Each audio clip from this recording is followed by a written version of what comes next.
ታስታውሰኛለህ? ካላስታወስከኝ ግድ የለም።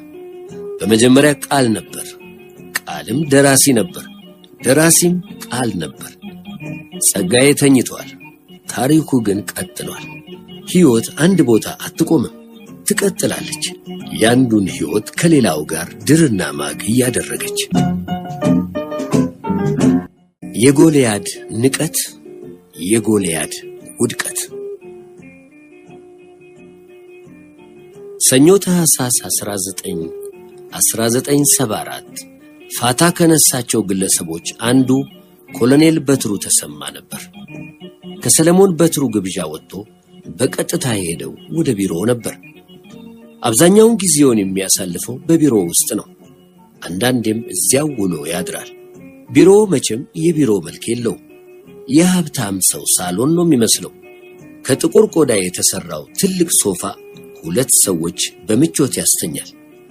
ኮሎኔል በትሩ ሶፋው ላይ በጀርባው ተንጋሎ ጣራውን መመልከት ያዘወትራል። ጣራው ሞራ ሆኖ የጠላትን መምጫና መሄጃ መግቢያና መውጫ የሚያስነብበው ይመስል መታጠቢያ ቤት ገብቶ ጢሙን ሲላጭ የሚታየው በድሎት የለጠለጠው ወፍራም ግን ደስ የሚል ፊቱ ሳይሆን አብዛኛውን ጊዜ የጠላት ስትራቴጂና ታክቲክ ነው። ብዙውን ጊዜ ጢሙን ሲላጭ ፊቱን ይቆርጣል እና ይራገማል።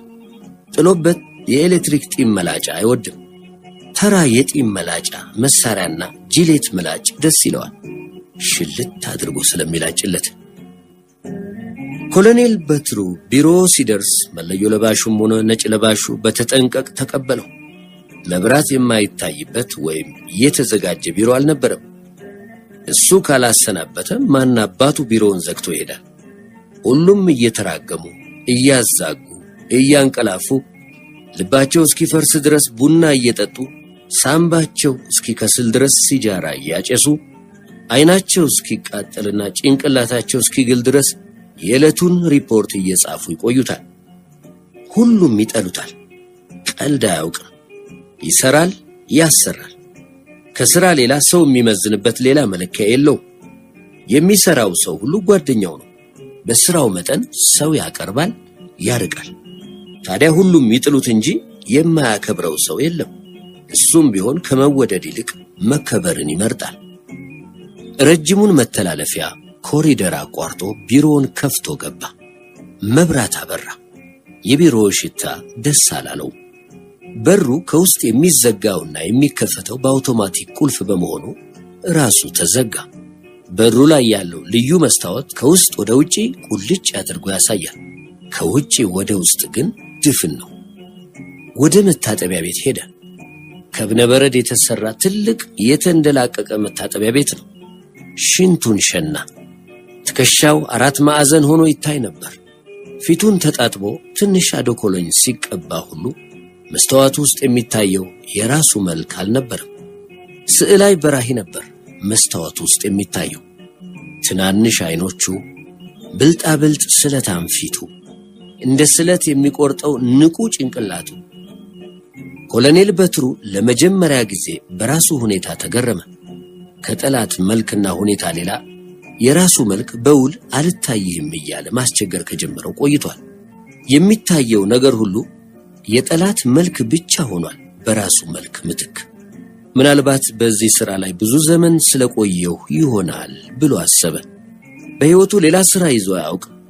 በ1949 ከዩኒቨርሲቲ ኮሌጅ በፖለቲካል ሳይንስ በዲግሪ ተመርቆ እንደወጣ የተቀጠረው በጸጥታ ጥበቃ መስሪያ ቤት ውስጥ ነበር። ራሱ ኮሎኔል ወርቅነህ ገበየው ነበር የቀጠረው። ጎንደሬ ከመሆን ሌላ ስለ ኢንተለጀንስ ሥራ ምንም ልምድ ወይም ዕውቀት አልነበረውም። ግን ይኸውና በዚሁ ሥራ ላይ ይገኛል። ሐሳቡ 25 ዘመን ወደ ኋላ አቋርጦ ጋለበ። በእነዚህ ዓመታት ውስጥ ባከናወናቸው ቁም ነገሮች ወይም ባገኛቸው ድሎች ልቡ አላበጠም። ይልቅ የሆነ ባዶነት ተሰማው። ባዶ ልብ፣ ባዶ ነፍስ፣ ባዶ ሕይወት። አላገባም፣ ልጅ አልወለደም። ለስሙ መጠሪያ ብቸኛ በዚህ ሰፊ ዓለም ውስጥ እና ዕድሜው ገፍቷል። ከእንግዲህ ምን ሊቀረው? ጡረታ? እንደ ቀትር ጥላ የኮበለለው ዕድሜው አናደደው። በዘመኑ ወጣት ባለስልጣኖች ዘንድ ያረጀ ቁና የሚያስመስለው ሽበቱ አስጠላው። ሽበቱ ለሰብዕናው የለገሰው ግርማ ሞገስ አልታየውም። ሽበት የተናቀበት ጊዜ አለ። ባለፉት 25 ዓመታት ውስጥ ያካበተው የሥራ ልምድ የትም አላደረሰው። ከ25ቱ ዓመታት ውስጥ 4ቱን ዓመት ያሳለፈው ባለም በቃኝ ነበር። የኮሎኔል ወርቅነህ ገበየሁ ሰው ነው ተብሎ 5 ዓመት ጽኑ እስራት ተፈረደበት። ያው እንደለመደው ቢሮ ተገኝቶ የመንግስት ጠላት የህዝብ ጠላት ነው በሚል መርሆ የተለመደውን ስራውን ከመስራት በቀር በእነ ጀነራል መንግስቱ ንዋይ መፈንቅለ መንግስት ሙከራ ውስጥ የተጫወተው ሚና አልነበረም። ግን አልቀረለትም። 4 ዓመት ከጠጣ በኋላ በምህረት ተለቆ ወደ ቀድሞ ስራው እንዲመለስ ተደረገ። ቢሆንም እምነት የሚጥልበት ባለስልጣን አልነበረም። በመሆኑም በስራው ላይ እድገት ወይም ሹመት ሳይሰጠው እንዲሁ የተጣለ ቁና ሆኖ ቆየ። ከዓመት ዓመት እሱ ሹመት እየታለፈ እሱ ያሰለጠናቸው ሰዎች አለቃው የሆኑ መቆየቱ ይህን ያህል የውስጥ እግር እሳት ሆኖ አያንገበግበውም ነበር። ይልቅ ውስጥ ውስጡን እንደ ነቀዝ እየበላው በጣም ያንገበገበውና ያበሳጨው የነበረው ነገር እምነት ከማይጥልበት መንግስት ጎን ተሰልፎ በህዝቡም ዘንድ እንደ ህዝብ ጠላት እየተቆጠረ ያለምንም ምርጫ ሲሰራ መቆየቱ ነበር። ስራውን ለመልቀቅ ጥረት ቢያደርግም የሚለቀው ባለስልጣን አልነበረም። የመንግስትን ምስጢር አውቆ ወዴት አይለቁት ነገር ምስጢር ያውቃል፣ አይሾሙት ነገር አይታመንም። እንዲሁ መታሸት ነበር ዕጣ ፈንታው። የደም እንጀራ። የኢትዮጵያ ሰፊ ህዝብ አብዮት ድንገት ከዳር እስከ ዳር እንደ ችቦ ተቀጣጥሎ ህሊናው በፎይታ የሚተነፍስበት የተሰራ መስኮት ባይከፈትለት ኖሮ የለየለት ሰካራም ሆኖ በቀረ ነበር። ከ1966 ጀምሮ አልኮልና ሲጃራ የሚባሉትን ነገሮች ነክቶ አያውቅም። እርም ብሎ ትቷቸዋል። እንዴት እንደሆነ አሁን በውል ባያውቀውም ብቻ የአብዮቱ መቀጣጠልና የሰፊው ህዝብ ሆ ብሎ መነሳት ካለፉት ወንጀሎቹ ሁሉ ነፃ ያደረገው መስሎ ታየው እና አብዮት በኢትዮጵያ ከተቀጣጠለ ወዲህ የሰፊው ህዝብ ትግል አጋር እንጂ ጠላት ያለመሆን ጠንካራ እምነት ስላደረበት በስራው ላይ እምነትና ተስፋ እየጣለ ሄደ። የሰፊው ህዝብ ጥቅምና ልዕልና ተቃራኒና ተጻራሪ ከሆነ መንግስት ጎን ቆሞ እንደ ህዝብ ጠላትና አፋኝ እየተቆጠረ ከመስራት ራሱን በአልኮል በዝሙትና በሲጃራ በቀስታ ግን በርግጥ ለመግደል ተዘጋጅቶ የነበረው ሰው ድንገት የመንፈስ ተሐድሶ አግኝቶ ልቡ ያንሰራራ ጀመር። ጠባዩ ፈጽሞ ተለወጠ። ለመደብ ጠላት ርህራሄ ወይም ደግነት ማሳየት አሳፋሪ ድርጊት ነው ወይም እንደ ፍርሃት ተቆጥሮ ሊሳቀበት ይገባል። ከመደብ ትግል በላይ ወይም ውጪ የሆነ ህሊና ከቀሳውስት ውዳሴ ቃላት አይሻልም። የስለላ ተግባር የጥሩ አርበኞች ግዳጅ ነው። አብዮት ፍርድ ቤት ነው ያለው ማን ነው? የአብዮት ሰይፍ ምንም እንኳን አንዳንዴ ከአንዳንድ ንጹሃን ሰዎች አንገት ላይ ቢወድቅም ጠላት ድል መመታት ይኖርበታል። የቀረው ጠባብ አስተሳሰብ የተጠናወታቸው ምሁራን አጉል መነፋረቅ ይሆናል። አብዮት የይምሰል ጉዳይ አይደለም። ይሁን ብለን የምናመጣው ነገር አይደለም። ለራሱ ሲል የሚሆን ሂደት ነው። ምን ነው ቢሉ ከኔ መልሱ ግልጽና አጭር ነው። ምንም ይሰማን ምን ታሪክ ካፒታሊዝምን ተፍቶታል። ካፒታሊዝም ጠፊ እንጂ ነዋሪ አይደለም። የሚጠወልግ እንጂ የሚያብብ አይደለም። የታሪክ ፍርድ ነው። ስለዚህ ሶሻሊዝምን ማማረር ከንቱ ነው ይላል። ታዲያ ይህ እምነቱ ከንባብ ያገኘው አይደለም፣ ከቀጥታ ልምድ እንጂ። በመሆኑም ያለ በቂ ዕውቀትና ልምድ አብዮቱን ለማገልገል በየቦታው የሚያሰፈስፉትንና የሚያደገድጉትን ሰዎች አጥብቆ ይጠላል። ለአብዮቱ ከሚሰጡት ጥቅም አብዮቱ ላይ የሚያስከትሉት ጉዳት ብዙውን ጊዜ አመዝኖ ይገኛል በማለት በአብዮት ባቡር ለመጓዝ የሚፈልጉ ሰዎች አቤት መብዛታቸው! ግን ስንቶቹ ናቸው አብዮቱን በሐቅ ለማገልገል ባቡሩ ላይ የሚወጡት?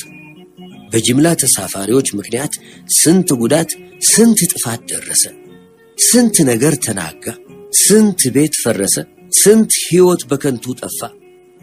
በእንደዚህ ያሉ ሰዎች ምክንያት ሶሻሊዝም በብዙ ሰዎች ዘንድ መጠላቱና መወገዙ አሳዘነው እና አሁን ደግሞ በቀይ ኮከብ ዘመቻ ስንት አወናባች፣ ስንት እሾም ሸለም ባይ ስንት አትራፊ ነጋዴ መጥቶ ይሆን? የእያንዳንዱን ሰው ሕይወት ታሪክ የሚመለከት የመረጃ ሥራ ባዮግራፊካል ኢንተለጀንስ ተሟልቶ ያለመኖር ነገር አናደደው። በሁሉም ነገር የነሲብ ሥራ አለና የእጅ ሰዓቱን ተመለከተ። ከምሽቱ 4 ሰዓት ሆኖ ነበር። ተናዶ ከመታጠቢያ ቤቱ ወጣ። አንዱ ግድግዳ ላይ በተርታ ተሰቅለው ከሚታዩት ልዩ ልዩ ካሊበር ሽጉጦች ውስጥ አንዱን አውርዶ በማይታይ ኢላማ ላይ አነጣጠረ። የአእምሮ አይን ስዕላዊ በራሄን ይመለከት ነበር። ረዘም ላለ ጊዜ ዝም ብሎ ሲያነጣጥር ከቆየ በኋላ ሽጉጡን ከነበረበት ቦታ ላይ መልሶ ሰቀለው። ልዩ ልዩ መሳሪያዎች መሰብሰብ፣ መፍታትና መገጣጠም፣ ብቻውን ቁጭ ብሎ በሌላ ኢላማ ላይ ማነጣጠር ያዘወትራል፣ ያዝናናዋል። ሌላ የሚዝናናበት ነገር ቢኖር ቢሮ ወይም ቤቱ ብቻውን ቁጭ ብሎ ሶሊቴር መጫወት ነበር። እንደ ናፖሊዮን ቦናፓርት የጀመረውን የሶሊቴር ጨዋታ ካልጨረሰ ምን ጦር ቢፈታ መሬትና ሰማይ ተንዶ ዓለም ምን ቢደበላለቅ ነቅነቅ ወይም ፍንክች አይልም። የቅርብ ረዳቶቹ በሩ ላይ ተደርድረው በማየቱ ጠረጴዛው ላይ የነበረውን ቁልፍ በሌባ ጣቱ ጫን አለው። በሩ ተከፈተ። 4 ወጣቶች ተከታትለው ገቡ። የሁሉም አይን ቀልቷል። ሲቆፍሩት የቆዩ ይመስል የሁሉም ጠጉር ተንጨፍሮ ይታያል። ፊታቸው በድካም ነብዟል። ያሰሩት ክራባት ወዲህና ወዲያ ተጣሟል። ጠቆር ያለው ወጣት በጣም አጭር ነው። ሲያዩት በጣም ኩሩ ይመስላል። ጠይሙ ወጣት አጭርም ረጅምም የሚባል ሰው አይደለም። አይናፋር ብጤ ነው። የተቀሩት 2 ወጣቶች በቁመት ዘለግ ያሉ ሆነው ከአይን የሚቀድሙ የአራዳ ጮሌዎች ይመስላሉ። ቀያዮች ናቸው። አንደኛው ጥቁር የፀሐይ መነጽር አድርጓል። 4ቱ መልከ መልካም ሾጤ ወጣቶች ናቸው። ኮሎኔል በትሩ ተሰማ 4ቱንም ተራ በተራ አይቶ ፊታቸው ላይ የሚታየውን ድካም ካጤነ በኋላ በልቡ አዘነላቸው። ለምንድን ነው እነዚህን ልጆች እንደ አህያ የማሰራቸው በማለት ራሱን ሳይጠይቅ አልቀረም። መልሱንም አላጣውም። የተጣለበት የቀይ ኮከብ ዘመቻ የሕዝብ ደህንነትን ጥበቃ ኃላፊነት ምናልባት ከፍተኛውና የመጨረሻው ግዳጁ ከመሆኑም በላይ ላለፉት 25 ዓመታት ያካበተው ልምድና ዕውቀት እንደ ወርቅ በሳት ተፈትኖ ጥራቱ የሚታይበት ሥራ መሆኑን ያውቃል። ለኢዮቤልዩ በዓሉ ለራሱ ያሰበው ልዩ ስጦታና ውድቀትም ሆነ ልማቱ በእነዚህ ልጆች ትከሻ ጥረትና ትጋት ላይ ያረፈ እንደመሆኑ መጠን ቀንና ሌት እንደ ባሪያ ከማሰራት ሌላ ምርጫ አልነበረውም። እነዚህን ልጆች እንደ ባሪያ የሚያሰራበት ሌላም ስውር ምክንያት ነበረው። ዳግመኛ ሲያስብ ሲያያቸው ያደረበትን ርኅራኄ ከልቡ አውጥቶ ምን አባታቸው ልስና ይስሩ፣ ከስልጣን ጉጉት በፊት ሥራ መቅደም አለበት። እኔ 25 ዓመት አገልግዬ የት ደረስኩ? አህያ የተጫነችውን አትበላም እንዲሉ ዘለዓለሜን ሥራ ተጭኜ ዳገት ከመውጣትና ቁልቁለት ከመውረድ በስተቀር የት አባታቸው ይስሩ። ትላንት ከትምህርት ቤት ወጥቶ ዛሬ ስልጣን ላይ ቂጥ ማለት የለም በማለት ሲያስብ ቆየና ርኅራኄና ጥላቻ በተቀላቀለበት ስሜት የዕለቱን ሪፖርት መስጠት ፈልጋለሁ። ባጭሩ ዝብዝብ አልፈልግም፣ ጊዜው መሽቷል አላቸው። አዎ አለ ሻለቃ ተክላይ ዘድንግል ጥቁር መነጽሩን ሰልካካ አፍንጫው ላይ እያስተካከለ። ጊዜው መሽቷል፣ ለሰዓት ላፊ 50 ደቂቃ ብቻ ነው የቀረው። የሥራ ጓደኞቹ ሻለቃ ተክላይ ዘድንግልን ጄምስ ቦንድ እያሉ ነው በቅጽል ስሙ የሚጠሩት። ቆንጆ ሴቶች፣ ጥሩ መጠጥ፣ ምርጥ ልብስና ጨዋታ ይወዳል። በዚያ ላይ ቁመቱ ዘለግ ያለ ቀጭን፣ በጣም መልከ መልካም ወጣት ነው።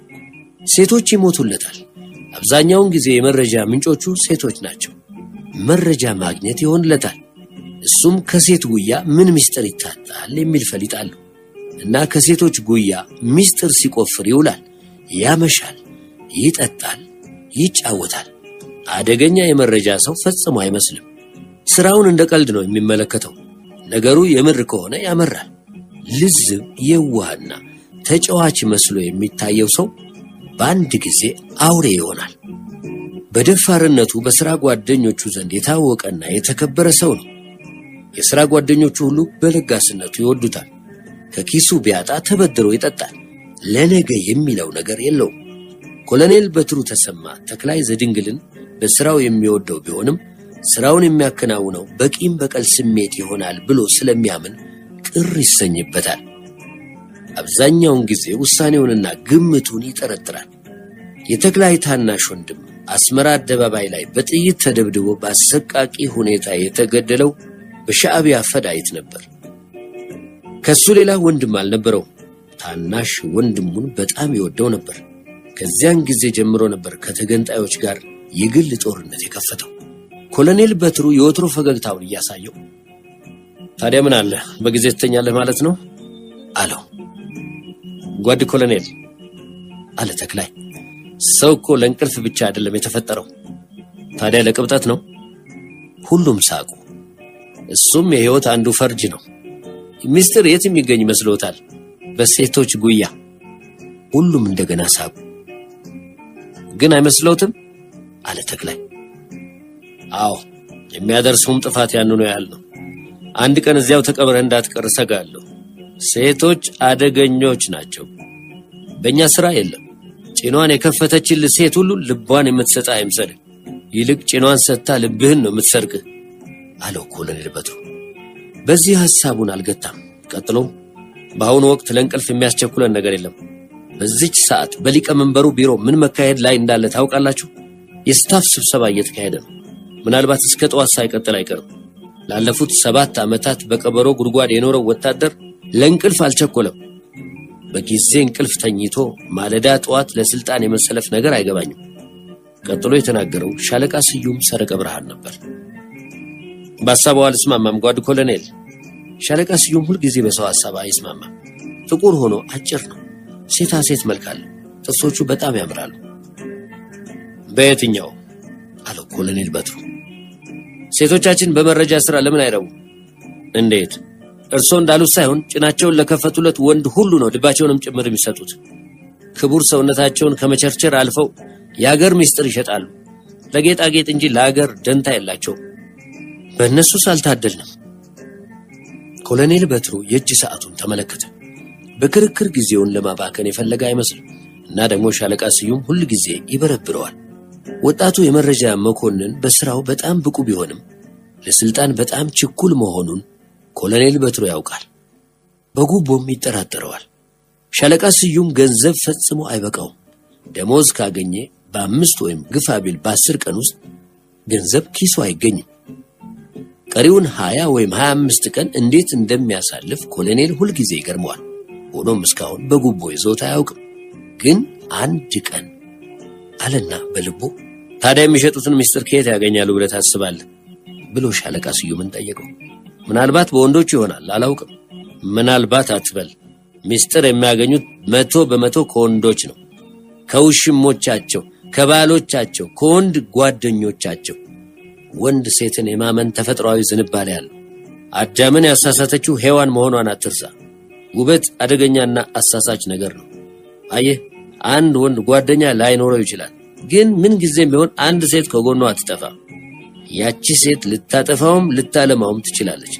በታሪክ ብዙ ታላላቅ ሰዎች ሊወድቁም ሊነሱም የቻሉት አብዛኛውን ጊዜ በሴቶች ምክንያት። እንዳልኩት ሴቶች ለኛ ስራ በጣም አስፈላጊ ናቸው። የታላላቅ መንግስታት የስለላ ድርጅቶች ብዙውን ጊዜ የሚጠቀሙት በሴቶች ነው። ሴቶችን ከማማረር ይልቅ ማሰልጠኑ ይበጀን ነበር። በቁንጅናና በብልጠት እንኳን የሚስተካከላቸው የለም። በነገራችን ላይ ሴክስ ስፒዮናጅ የሚለውን መጽሐፍ አንብባችኋል? በተለይ አንተ አለ ወደ ተክላይ ዘድንግል እየተመለከተ። ሻለቃ ስዩም ሰረቀ ብርሃን እየተጣደፈ ማስታወሻ ይወስድ ነበር። ኮሎኔል በነገር ሊነካው ፈለገና ጓድ ስዩም አይዞህ፣ አትቸገር። ጥናቱ በቅድሚያ ለበላይ ባለስልጣን ቀርቧል። በቅርቡ ሴቶችን የምናሰለጥንበት ትምህርት ቤት ይቋቋማል ብዬ ተስፋ አደርጋለሁ እና ጓድ ተክላይ በምልመላው ስራ ትረዳን ይሆናል። አሁን ስራችንን እንቀጥል። ከማን እንጀምር አለና የእጅ ሰዓቱን ፈቶ የፊቱ አኖረ። ሁሉም የኮሎኔሉ ሽሙጥ ገብቷቸው አቀረቀሩ። ስዩም የሰዎችን ሐሳብ ነጥቆ የራሱ በማስመሰል በሪፖርት መልክ ለበላይ ቶሎ የማቅረብ መጥፎ ልምድ አለበት። በዚህም ላይ እኛ በሰራነው ሌላው ይሞገስበታል፣ ይከበርበታል፣ ይሾምበታል በማለት ሁል ጊዜ ጉራ ይነዛል። ተክላይ ቶሎ ብሎ እጁን አወጣ። ኖ ያንተ ሪፖርት ለኋላ ይቆይ። እስቲ ከህዝባዊና ከመንግስት ድርጅቶች ደህንነት ጥበቃን ጀምር። አይመስላችሁም? ጓዴ መቶ አለቃ አሸብር እሳት ይላስ ፈጣን ወጣት ነው። መልኩ ቀይ፣ አይኖቹ ቀያይ፣ ቁመቱ ዘለግ ያለ ሽመል የመሰለ ሎጋ ወጣት ነው። ሲፈጥን ከአይን ይቀድማል። ንፋስ ነው። ጭራው አያዝም። እንደ ጥላው ልብ ብሎ ይጠፋል። አሁን እዚያ ታይቶ በዚያው ሰዓት ሌላ ቦታ ይታያል። ሲጃራ አያጤስም። መጠጥ አይጠጣም። ገንዘቡን ምን ላይ እንደሚያውል የሚያውቅ የለም። አይጋብዝም፣ አይጋበዝም። እጅግ ሲበዛ ተጠራጣሪ ነው። የገዛ ጥላውን ይጠረጥራል። ያለ መረጃ ሌላ ነገር አይታዩም። ቁራጭ ወረቀት ረግጦ አያልፍ። አንስቶ ያገላብጣታል።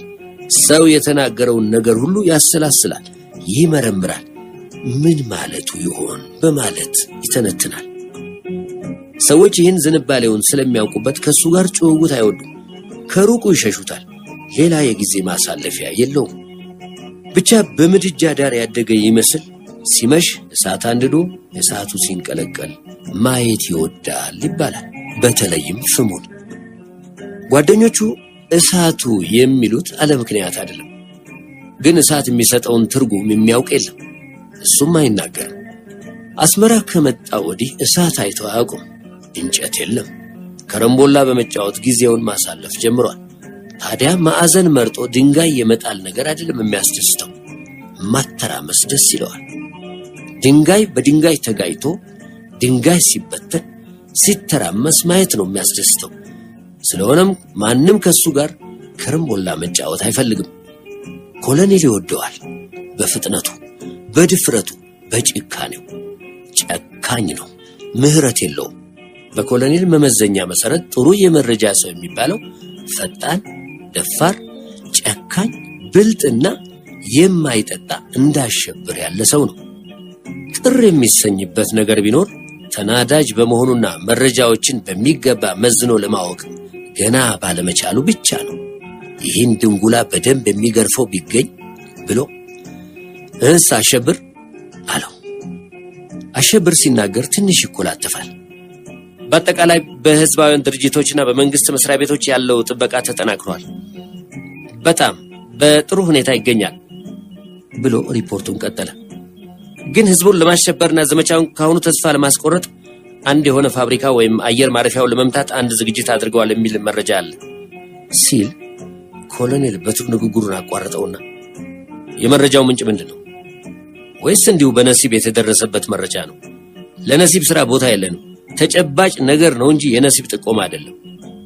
አሸብር በንዴት ጠጉሩን ነጭና የነሲብ ስራ አይደለም። ዛሬ በዚች ከተማ ያልረገጥኩት ቦታ የለም። በጸሎት በኩል ላውንቸር የያዙ ጥቂት ወንበዴዎች መታየታቸውን ከአንድ ገበሬ አረጋግጫለሁ። ዓላማቸው ምን የቱ እንደሆነ ለማወቅ አልቻልኩም። ግን አንድ ፋብሪካ ወይም አየር ማረፊያው ይሆናል ብዬ ገምታለሁ። ኮሎኔል በትሩ እንደ ፈረስ አናፋና ስልኩን አንስቶ ደወለ። ቴሌፎኑን የሚያነሳ ሰው እስኪገኝ ድረስ በጣቶቹ ጠረጴዛውን ይቆረቁር ነበር። ሄሎ ማን ልበል አለ። ጠረጴዛውን መቆርቆሩን አቁሞ ኦፕሬሽን መምሪያ እኮ ማን ልበል? ኮሎኔል አለማየሁ። ኮሎኔል አለማየሁ። ኮሎኔል በትሩ ነኝ። በትሩ ተሰማ። ምን ነው ድምጽ ጎረናብኝ? በድካም ይሆናል። ገና ምኑ ተይዞ ብዙ ይቀረናል። ስማ ኮሎኔል አለማየሁ፣ ወንበዴዎች እኛን ለማደናገጥና ህዝቡንም ለማሸበር አንድ ያቀዱት ተንኮል እንዳለ በመረጃ ደርሰንበታል። ከአሁኗ ደቂቃ ጀምሮ በጸሎት በጎዳይፍና በሰንበል በኩል ያሉት የጸጥታ ኃይሎች የጥበቃ ክልላቸውን በጣም ማስፋት ይኖርባቸዋል። ላውንቸር ይዘዋል የሚል ግምት አለ። ኋላ ኃላፊነቱ ካንተና ከኔ ራስ አይወርድም። ገብቶሃል? ርዕሰ ብሔሩ እዚህ ተቀምጦ ወንበዴዎች እዚህ ከተማ ውስጥ አንድ ነገር ቢያደርጉ ኋላ ምን ይባላል?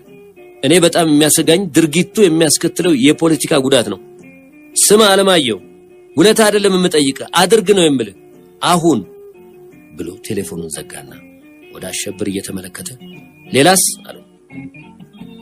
ያመጣው መረጃ እንደሌላ ጊዜ ተንቆ ወደ ጎን ሳይጣል በአስቸኳይ ጥቅም ላይ እንዲውል በመደረጉ አሸብር ውስጡን እየተደሰተ፣ ሌላው የከተማው ህዝብ የመረበሽ ጉዳይ ነው። ህዝቡ አንድ ነገር ይሆናል በማለት በጊዜ ከቷል። መንገዱ ሁሉ ባዶ ሆኗል። ውስጡን ህዝቡን የሚቀሰቅሱ የወንበዴዎች ደጋፊዎች አሉ። ግን ምንጩን ልደርስበት አልቻልኩም። እህል ከገበያ ጠፍቷል። ዋጋ ንሯል። ህዝቡ ተርቧል። አደገኛ ሁኔታ የተፈጠረ ነው። ህዝቡ እልቂት ሊመጣ ነው ብሎ በጣም ሰክቷል፣ ፈርቷል ካለ በኋላ ማስታወሻውን ገለበጠና ከሁለት ቀበሌዎች 6 የቀበሌ ተመራጮች ዛሬ ጠፍተዋል ብሎ የከፍተኞቹን የቀበሌዎቹን ቁጥሮችና የጠፉትን ሰዎች ስሞች ነገረው። ኮሎኔል በትሩ ማስታወሻ ሲወስድ ቆየና ስለ ሰው መሸበር፣ ስለ እህል መጥፋትና ዋጋ መናር ጸጋዬ ኃይለ ማርያም በቴሌቪዥን ጥሩ አድርጎ አቅርቦታል። ህዝቡን የማረጋጋት ተግባር የፖለቲካ መመሪያ ኃላፊነት ነው። ገና ብዙ የሚሰራል። እንዲህ አይነቱን መረጃ እያጠናከርን ለፖለቲካ መመሪያ ብንሰጥ ይጠቅማል። የአደባባይ ሚስጥርነት የለውም። በእኛም በኩል ከፍተኛ ጥንቃቄ ማድረግ ያስፈልጋል ጓዶች። ያለ በቂ ማስረጃ ሰዎችን መያዝ፣ ማሰር፣ ለጥያቄ መጥራት የለብንም። ከዚህ አድራጎት የበለጠ ሰዎችን የሚያስበረግግ ነገር የለም። በጣም መጠንቀቅ አለብን። መብቴ ተደፈረ፣ ነፃነቴ ተነካ የሚል ሰው ከበዛ ስራችን አይቃናም፣ ተባባሪም አናገኝም። የዚህን ክፍለ ሀገር ህዝብ አውቀዋለሁ። መሃሉ ኖሬያለሁ።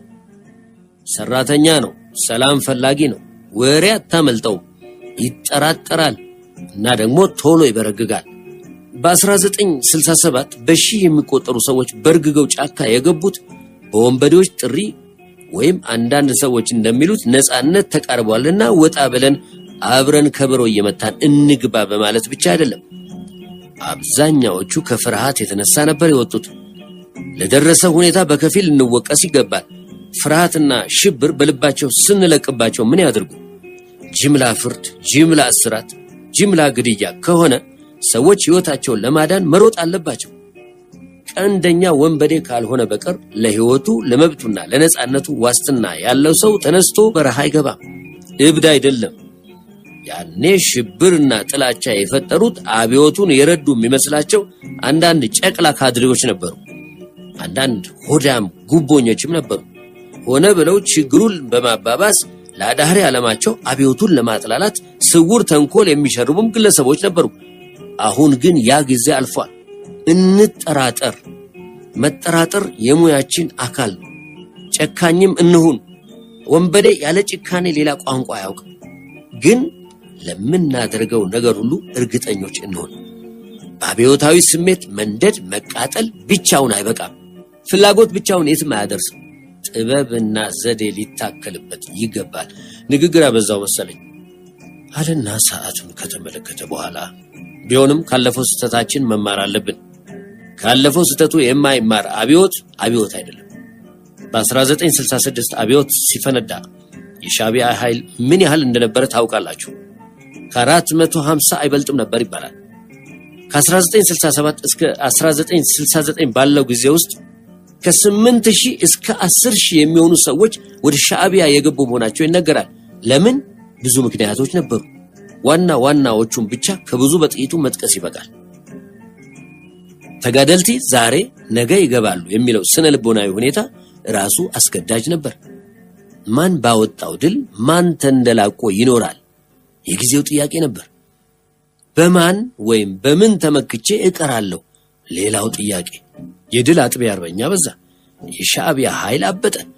ግን የድል አጥቢያ አርበኞችን ቁጥር ያበዛው ተገንጣዮች በክፍለ ሀገሩ የተቀዳጁት የበላይነት ወይም የሚያካሂዱት ፕሮፓጋንዳ ብቻ ሳይሆን ለአብዮቱ ቆመናል የሚሉ የአንዳንድ ግለሰቦችና እነዚህ ግለሰቦች አመራር የሚሰጧቸው መስሪያ ቤቶች ያደረሱት ጥፋትም ጭምር ነበር።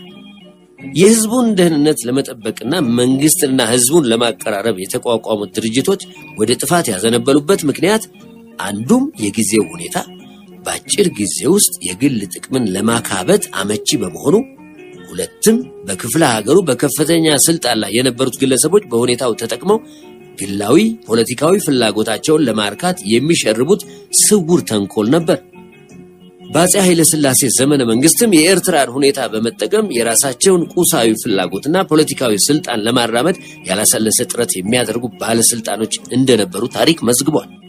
የጄኔራል ናደውና ጭፍሮቹ ድርጊት ምናልባት ከልዑል ራስ አስራተ ካሳና ግብረ አበሮቹ ድርጊት በዓላማም ሆነ በይዘት አንድም ሁለትም ሆነው ይገኛሉ። እንግዲህ እነዚህ ድክመቶች ለህዝቡ መበርገግና ለወንበዴዎቹ ኃይል ማበጥ በቀጥታም ሆነ በተዘዋዋሪ መንገድ የበኩላቸውን አስተዋጽኦ አድርገዋል።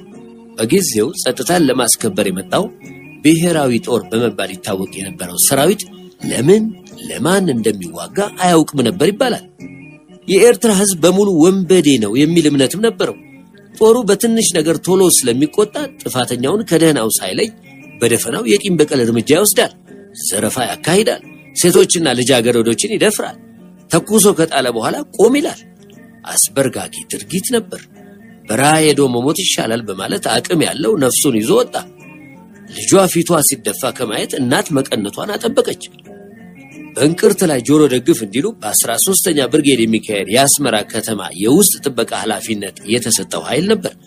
በኤክስፖ ቅጥር ግቢ ውስጥ የራሱ የምርመራ ክፍል፣ የራሱ እስር ቤት፣ የራሱ ፍርድ ቤት ነበረው። እንደፈለገው ያስራል፣ ያለምንም ፍርድ የሞት ቅጣት ይበይናል። እዚያው ረሽኑ እዚያው ይቀብራል። የሚታፈሱት፣ የሚገረፉት፣ የሚታሰሩትና የሚረሸኑት ሰዎች አብዛኛዎቹ ጸረ አብዮተኞች ሆነው አልነበረም። በጉቦ በሴትና በግላዊ ቂም በቀል ምክንያት ነበር። ገንዘብ አለው፣ ቆንጆ ሚስት አለችው፣ ዛሬ ምን ያህል ብር ከባንክ አወጣ የሚሉ ቀላል ጥያቄዎች ለሞት የሚያበቁበትም ጊዜ ነበር። ልዩ ልዩ ተልእኮ ኖሯቸው ከበረሃ በወዶ ገብነት የሚመለሱት አንዳንድ ሰዎች ሆነ ብለው የሚሰጡትን መረጃ እንዳለ አሜን ብሎ የመቀበል ሁኔታ ስለነበረ ተገንጣዮች ለግድያ የሚፈልጓቸው ሰዎች በዚሁ የውስጥ ጥበቃ ድርጅት በተዘዋዋሪ መንገድ ያስመቱ ነበር። የሞታ አይናገርም፣ ጸጥ ብሎ ቀርቷል። ደግነቱ አብዮት ደንቆሮና ዕውር አይደለም።